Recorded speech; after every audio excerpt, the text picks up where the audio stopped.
A palavra está por ordem com o vereador Pedro Lima Neto.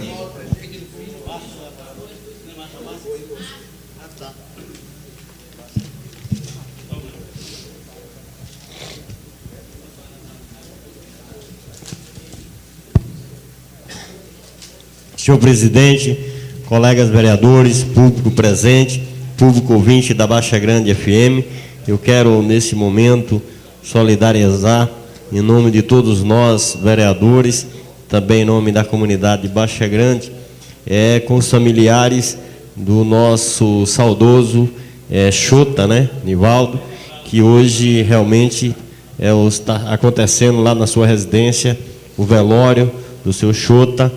Vereador, até para falar e esqueci do falecimento, na sua fala, se o senhor permitisse, ia pedir 1 minuto de silêncio. Pois não.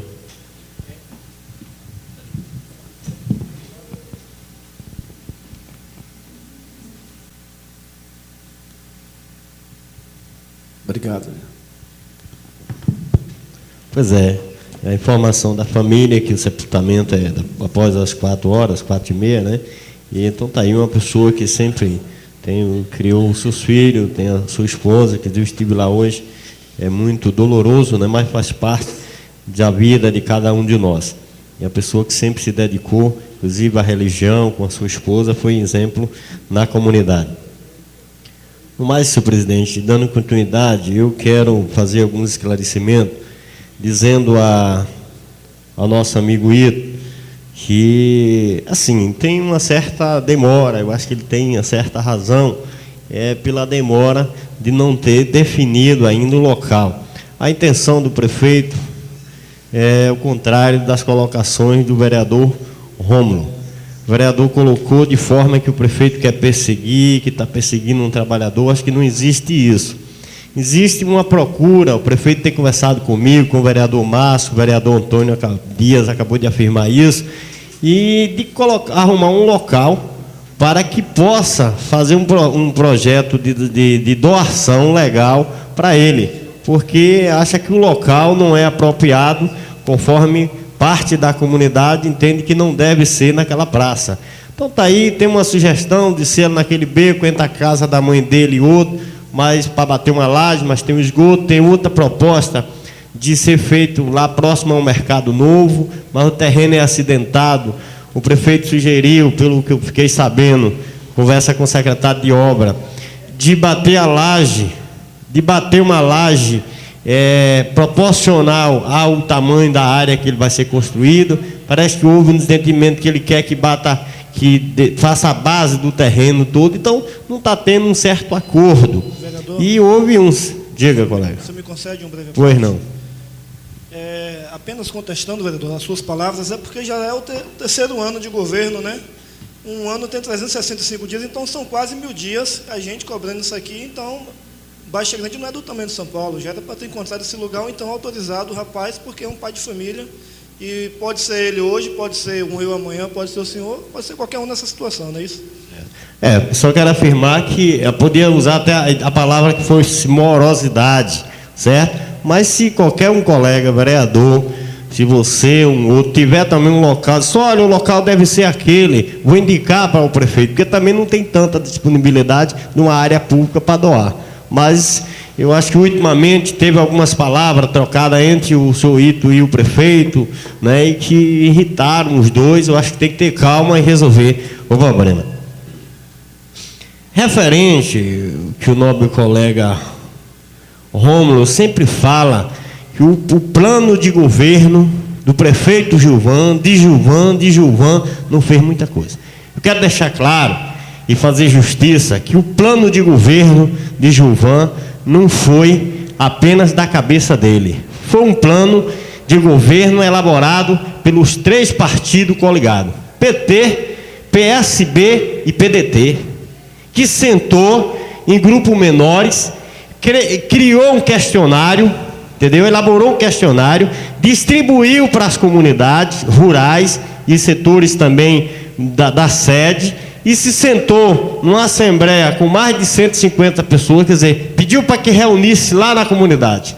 entendeu? E trouxesse as propostas da comunidade. Assim se fechou o plano de governo que Gilvan apresentou, elaborado pela própria comunidade, o anseio. Então não foi um plano exclusivo da cabeça dele, foi ele que acompanhou dos primeiros passos da elaboração até a conclusão do plano de governo. E é claro e evidente que esse plano não está sendo possível ser concluído da forma que foi solicitado pela comunidade e apresentado por ele, que era o candidato a prefeito na época, e não está sendo possível ser executado. Agora, se teve equívoco, claro, teve algumas coisas que a gente explicou para a comunidade, que a comunidade queria muito mais disso, e que era impossível. Então se debateu, se discutiu e chegou à conclusão. Agora eu volto a dizer, teve uma falha enorme, porque em nenhum momento no plano, quando a comunidade fez e nós fizemos, e nós já sabia por alto que tinha, não colocou que entre o plano tinha que negociar pagamento de R$7.999.000, né, e R$ 97,37, quase 8 milhões, e nós falhamos, temos que admitir que não colocou isso.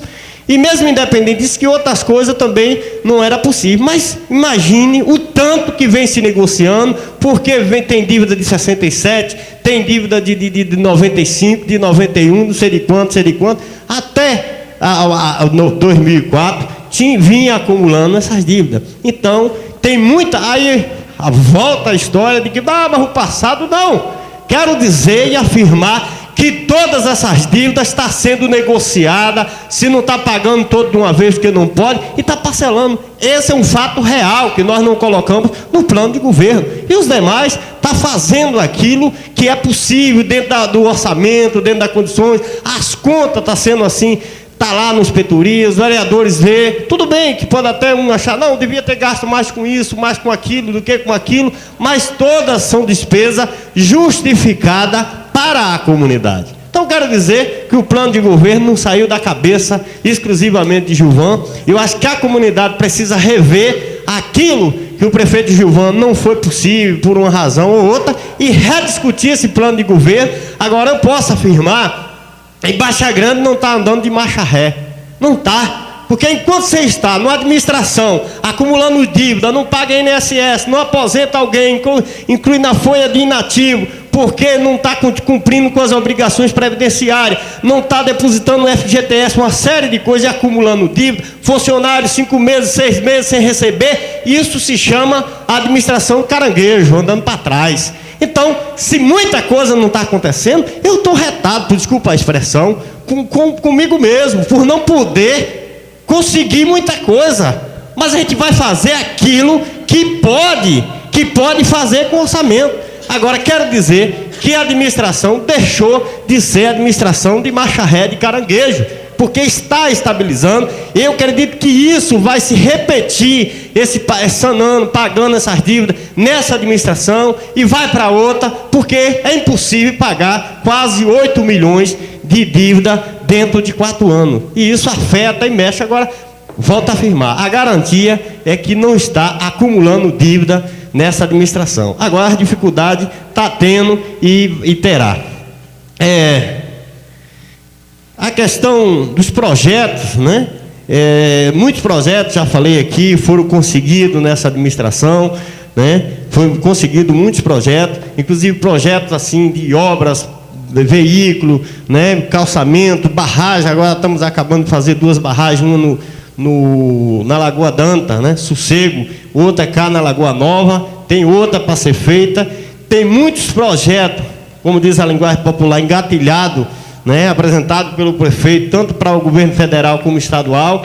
A questão das casas está aí, vereador, já sinalizado.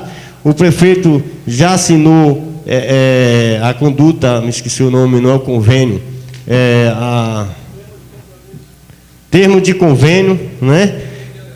De adesão, exato, lembrou bem o senhor Irã, que estava na hora, termo de adesão. Nós estávamos com a pendência da CND, que é certidão negativa de débito, isso que tem sido um grande problema nas administrações anteriores e às vezes essa foi o período que menos ficou sem a CND. O que é a CND? é a certidão negativa, como eu já falei, com o INSS. Na maneira que atrasa uma prestação, que não paga a prestação atrasada, que vem de mais de 12 anos acumulando o INSS, aí não pode pegar uma certidão pelo período de 6 meses. Aí você pode celebrar convênio de casa, de trator, de máquina, não sei de quê. Se tiver devendo, não pode. Então agora o prefeito não está conseguindo, através de eliminar, né, e ao mesmo tempo está negociando na dívida que apresentou o INSS, de mais de 30 mil dos últimos meses da gestão anterior de 2004, tem que pagar isso à vista. Tem a questão da Câmara, né? Tem a questão da Câmara, que precisa informar a GEFIB, está se fazendo esse procedimento aqui. Então está aí o procedimento para se consiga a CND, porque conseguindo isso, realmente, muitas coisas virá sobre os projetos que está aí com relação ao governo estadual e o governo federal também. A questão das casas, o vereador disse que não tinha o título da terra, não tinha nem mesmo a terra, né? Muito pior o título, quer dizer, você só tem o documento, a escritura quando tem a terra, já se comprou a terra, está fazendo o procedimento de legalização que está bastante avançado. Então o prefeito está empenhando e já tem essa sinalização através da Secretaria da SEDUR, que é a Secretaria do Governo do Estado, para a possível construção de 200 casas, hospitais, pavimentação. Então está tudo aí encaminhando. Então essa informação que eu tenho que dar para o nobres colega e também para a comunidade. Só concluindo, senhor presidente, dizendo a questão da segurança, eu acho que os colegas têm razão de discutir, temos que tomar providência, não podemos ficar achando que o percentual de violência diminuiu ou cresceu, né, ou se diminuiu, temos que zerar. A gente sabe que como a gente precisa lutar muito, mas da parte, hoje tem delegado, tem a 4ª companhia aí que foi aberta, ampliado o número de policial, mas que isso já diminuiu. A prefeitura, o município, tem cumprido com a parte dos acordos, que é pagar os aluguéis dos estabelecimentos para funcionamento da estrutura, de combustível, então tem cumprido. Agora é um trabalho que realmente requer um tempo para ir resolvendo, que aí foge de nós vereadores e foge também do prefeito. A gente tem que dar o apoio e cabe a eles a fazer aquilo que é possível. Então está sendo encaminhado. Referente, só para concluir, senhor presidente, referente ao nosso diretor de transporte, o senhor Eiran, esteve aqui, fez o esclarecimento. Ouvimos a semana passada o senhor José, que fez o esclarecimento. Dá para a gente ver que eles realmente não tem muita diferença de o que um falou, no sentido de que foi feito o negócio para realmente resolver a despesa do dano ao veículo. E eles já estão na justiça, né? Já estão na justiça resolvendo isso. Tiveram audiência, eu acho que eles têm que resolver isso da melhor forma, se for judicialmente, se for, e resolver, porque o município não houve o envolvimento do recurso público, né? Mas houve realmente a questão pessoal, né? O nome, como disse o senhor Eiran, também o senhor José, como falou aqui, e a gente esperamos que resolva isso da melhor forma e que a comunidade também entenda, porque é obrigação do diretor e qualquer um outro diretor de dar um esclarecimento para a comunidade, conforme o senhor Eiran veio aqui e se esclareceu. E por último dizer que todos os colegas receberam o convite aqui para a inauguração da pavimentação, né, de Viração, dia 3, e também a comunidade está recebendo o convite através das rádios, né, está aí anunciando, está convidado para a gente ir lá em Viração e dançar aquele belo forró lá com os 3 parentes. Nosso amigo Roque está ali se rebolando, né? É bom rebolador o Roque ali. E vai ter... Olha, eu não sei, até então a gente não sabe, deve aparecer algum veículo. O presidente da Câmara ali está balançando a cabeça que vai, né? Quem sou eu para dizer que não? Mas deve aparecer, né? A gente tem a honra e o prazer de recebê-lo, aos vereadores, os colegas lá em Viração e toda a comunidade de Baixa Grande para essa festa de homenagem àquela povoado que há mais de 150 anos de existência e agora tem umas pedras, não colocou todo, mas colocou uma boa parte. E no mais, desejar um bom dia para todos vocês, um bom final de semana e muito obrigado.